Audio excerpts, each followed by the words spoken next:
I want to share with you some of the biggest myths about refinancing.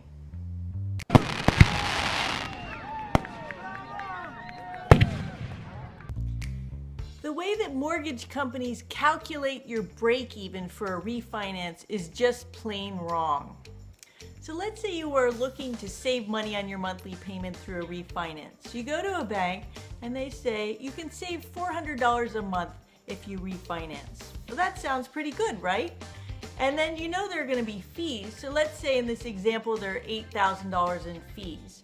So the bank will say your break-even is 20 months because it takes 20 months for you to recoup the $8,000 in fees by paying $400 less per month. That's called break-even.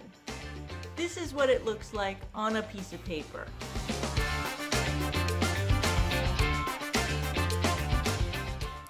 This answer only makes sense if you pay your fees up front.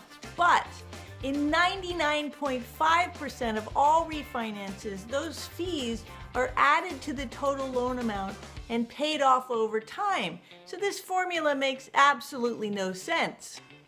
So how do you tell if a refinance makes sense for you? Well, you're going to want to look at your new monthly payment compared to your old monthly payment across time and look at the accumulated savings, especially because you don't know how long you're going to be in this mortgage or when you're going to sell your house.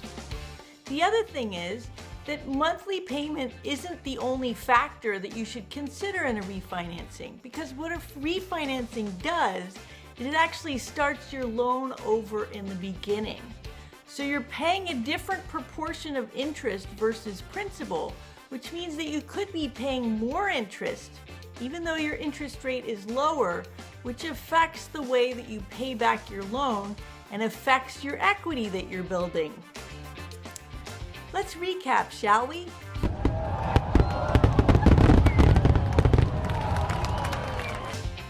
The standard way that break-even is calculated on the internet or from banks is just plain wrong. It just doesn't make sense in 99.5% of the cases. The other thing is monthly payment is not the only thing you should be looking at. You have to look at the factors of time as well as interest and also the way that you're building equity with that new loan.